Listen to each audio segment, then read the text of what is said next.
At 4:30 a.m. on November 20th, 1944, Lieutenant Sekio Nishina climbed through a 20-inch hatch into a steel tube attached to the deck of the submarine I-47. The location was deep underwater off the coast of Ulithi Atoll. The tube was 48 feet long and only 39 inches wide. It smelled of diesel, unwashed bodies, and the sharp tang of pure oxygen. Nishina squeezed into the pilot's seat. He didn't have a parachute. He didn't have an ejection seat. He sat directly on top of 3,400 pounds of high explosives enough to break a battleship in half. He looked up at the mechanic standing on the submarine's deck. The mechanic handed him a small rice ball and a sword. Then the mechanic lowered the heavy steel hatch. Nishina heard the screech of metal on metal as the bolts were tightened from the outside. Then came the sound that defined his fate, the metallic clank of the locking mechanism. He was now sealed in a watertight capsule. There was no handle on the inside.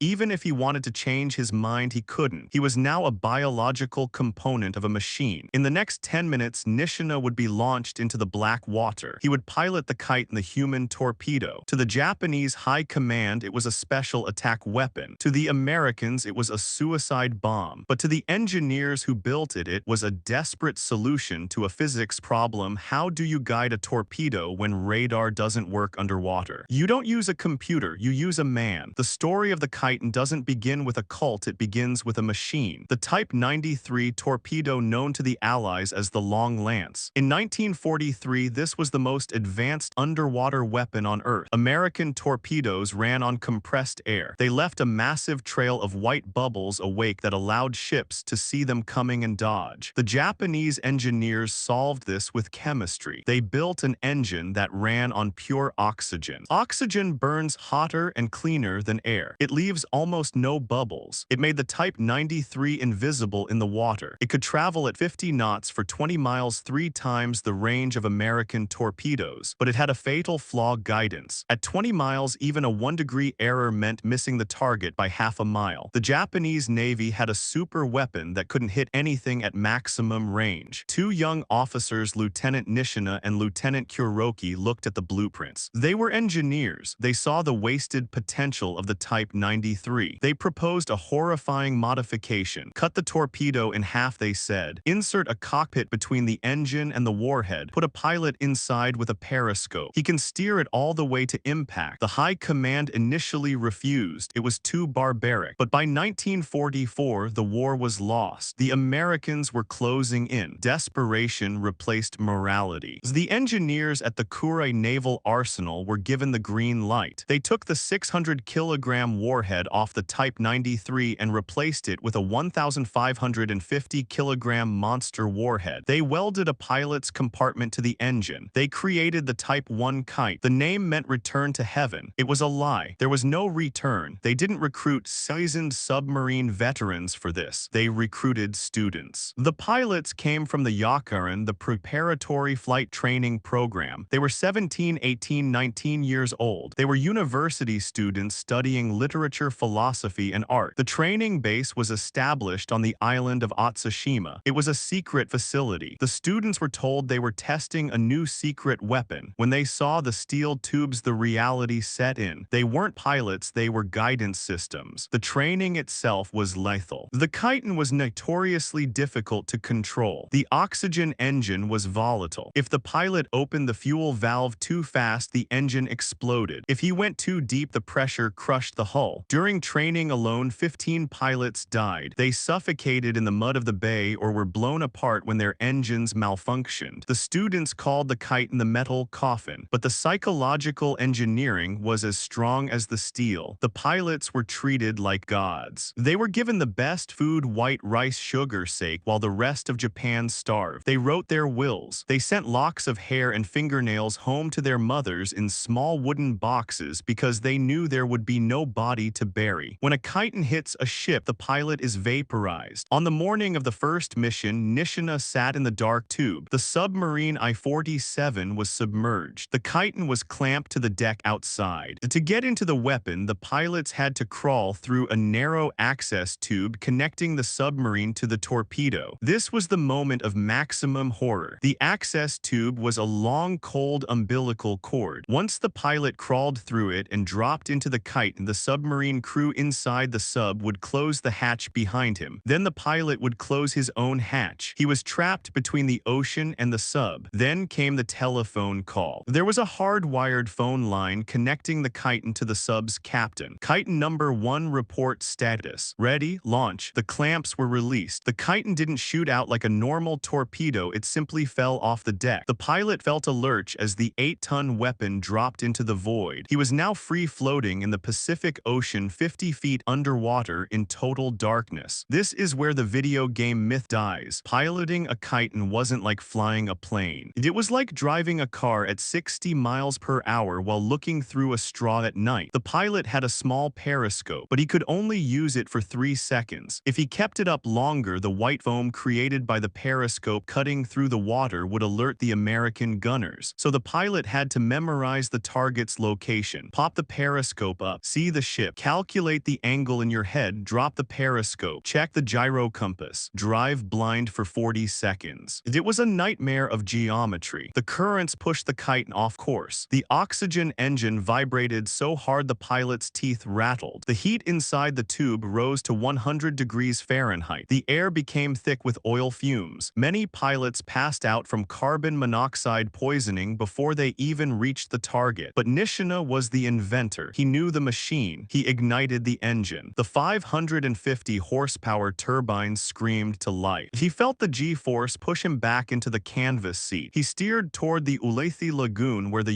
U.S. Navy fleet was anchored. He was hunting a tanker, the USS Mississauga. He popped his periscope one last time. He saw the gray wall of the ship 500 yards ahead. He gripped the controls. He didn't scream banzai. He just held the wheel steady. The fuse on the nose was a crush fuse. It needed a direct impact on the steel hull to detonate. The impact came at 5:47 a.m. Lieutenant Nishina drove his Kaiten into the starboard fuel tank of the USS Mississauga. He didn't just hit the ship, he became part of it. The 3,400-pound warhead detonated inside the hull. The explosion ignited 400,000 gallons of aviation fuel. The tanker didn't sink, it dissolved. A column of fire rose 1,000 feet into the air. The sea around the ship turned into a burning lake of oil. Sailors who jumped overboard weren't greeted by cool water, they were greeted by liquid fire. The heat was so intense it melted the paint off ships 200 yards away. Nishina was vaporized instantly. He had achieved his return to heaven. But for the Americans, the confusion was total. They thought they had been hit by a standard submarine torpedo. It wasn't until divers went down to inspect the wreck days later that they found the truth. Embedded in the twisted steel of the hull were pieces of a strange small propeller, and then they found a piece of the pilot's cockpit. It was a terrifying realization: the torpedo had a seat. The sinking of the Mississauga was a success, but it was a fluke. The Kaiten program was plagued by a fatal engineering flaw that the high command hid from the pilots: the cold launch problem. The Type 93 engine was designed to be warm. In a normal torpedo, the engine starts the moment it hits the water. But in a Kaiten, the weapon sits on the deck of a submerged submarine for hours, sometimes days, in freezing water. The oil in the engine thickens. The valves freeze shut. When the pilot tried to start the engine, it would often stall. Or worse, the volatile oxygen mixture would ignite, but the turbine wouldn't spin. The result was a hot run inside the tube. The engine would explode, incinerating the pilot before he even launched. On the submarine I-360-15, Kaiten pilots climbed into their tubes. The 3 of them couldn't start their engines. They sat there banging on the steel walls with wrenches, screaming to be released. But the submarine was under attack. The captain couldn't surface to let them out. They suffocated in the dark, welded to the deck of a ship that was running for its life. This was the true horror of the Kaiten pilot. It wasn't the explosion, it was the weight. Once the pilot entered the tube and the hatch was bolted, he was on standby. If the submarine captain couldn't find a target, the pilot had to sit there. Imagine sitting in a steel pipe the size of a coffin. You are wearing a uniform soaked in sweat. The air is recycling through a soda lime scrubber that tastes like chalk. You have a bottle of tea and a methamphetamine pill to keep you awake. You wait for 1 hour, 2 hours, 6 hours. The pressure changes. Your ears pop. You hear the ping of American sonar hitting the submarine hull. You hear the explosion of depth charges nearby. Every time the sub shakes, your head bangs against the steel control wheel. You are waiting for the phone to ring. If it rings, rings you die. If it doesn't ring you run out of oxygen. There are records of pilots who sat in their tubes for 12 hours only to be told target lost. Return to base, but they couldn't just get out. The submarine had to surface. If there were American planes overhead, the sub had to stay down. The pilots would start to hallucinate from carbon dioxide buildup. They would scream into the phone line begging the captain to launch them at anything, a rock, a wave, anything to end the waiting. On July 24, 1945, the Kaiten scored its last major victory, and it revealed the brutal human math of the weapon. The destroyer escort USS Underhill was escorting a convoy near the Philippines. It picked up a contact on sonar. The captain, Lieutenant Commander Newcomb, decided to ram the submarine. He drove his ship directly over the Japanese sub I-53, but I-53 was carrying Kaitens. The Japanese captain, Commander Oba, ordered the launch. Lieutenant Jun Katsuyama was in the tube. He launched blindly into the turbulence of the destroyer's wake. He didn't hit the hull, he hit the keel directly under the bridge. The explosion broke the Underhill in two. The bow section floated away. The boilers exploded. 112 American sailors died. But here is the tragedy: Katsuyama didn't aim. He was just a human proximity fuse. The currents swept him into the ship. It was luck, not skill. And for that luck, a 19-year-old boy was erased from existence. As the war dragged on, the quality of Japanese manufacturing collapsed. The new Kaitens were built with shortages of steel and rubber. The welding was poor. The hatches leaked. On the submarine I-58, a pilot named Lieutenant Ban climbed into his Kaiten. As the sub dove, water started dripping onto his face. The seal was defective. He called the captain, hatch leaking. The captain tried to surface, but American destroyers were overhead. He told Ban to hold on. The water rose in the cockpit. It reached Ban's ankles, then his knees, then his chest. He was drowning in slow motion inside a locked torpedo. The phone line went dead. When the sub finally surfaced 4 hours later and the mechanic opened the hatch, they found Ban dead. He hadn't drowned, he had shot himself with his service pistol to escape the water. The bullet had ricocheted around the steel tube. This was the dirty secret of the special attack. The enemy killed some of them, but the machine and the indifference of their own commanders killed just as many. On August 15, 1945 at noon, the radio crackled in the Kaiten base at Otsushima. The Emperor spoke. His voice was high-pitched and shaking. He announced the surrender. The war was over. For the 100 Kaiten pilots stationed at the base waiting for their turn to die, this wasn't relief. It was a psychological collapse. They had spent months conditioning their minds to accept death. They had written their farewell letters. They had cut off their fingernails for their families. They were walking ghosts. Now suddenly they were told to live. Some couldn't handle the physics of that transition. Lieutenant Hajime Toyama, a Kaiten instructor, listened to the broadcast. He walked calmly to the edge of the pier where the training Kaitens were moored. He drew his sword and committed seppuku. He couldn't exist in a world where he wasn't a weapon. When the U.S. Marines arrived at the Kure Naval Arsenal in September, they found a scene from a nightmare. Lined up in rows stretching for hundreds of yards were nearly 400 Kaiten torpedoes. Some were finished, some were just steel skeletons. The Americans didn't study them, they destroyed them. They used bulldozers to push the human torpedoes into the sea. They towed them out to deep water and used them for target practice. The ocean floor off the coast of Japan is littered with hundreds of these steel coffins rusting in the dark, their pilot seats empty. But the Americans did take a few home. They wanted to understand the engineering. They dissected the oxygen engine. They analyzed the crush fuse. They sat in the pilot's seat. An American engineer noted in his report, the space is so confined that a man of average American height cannot close the hatch without hitting his head. It is a machine designed to consume the user. The true legacy of the Kaiten isn't the ships they sank, which were few, only two major vessels, the Mississinawa and the Underhill. The legacy is the paper trail. In the Yushuken War Museum in Tokyo, there is a glass case. Inside is a Kaiten Type 1. It is black, shiny, and terrifying. Next to it are the letters. These weren't written by fanatics screaming slogans. They were written by poetry students. One letter written by 18-year-old Ensign Akiro Hayashi reads, "Dear mother, please do not cry for me. I am going to a beautiful place. The machine is cold, but my heart is warm. I will be the guidance that protects you." He didn't mention the smell of oil. He didn't mention the leaking hatches. He didn't mention the fear of suffocating in the dark. He sanitized the horror for his mother just as the high command sanitized it for the nation. The Kaiten was the ultimate failure of engineering. It was a weapon that cost more to build in materials and training than the damage it inflicted. It killed 106 pilots. It sank only 2 ships. The human guidance system was less effective than a standard gyroscope. It proved a brutal law of warfare: you cannot replace technology with flesh. You can weld a man into a machine, but you cannot make him a machine. The panic, the heat, the bad air, and the darkness, these human factors made the weapon useless. Today, the Kaiten remains the darkest symbol of the Pacific War. It is a reminder of what happens when a government views its young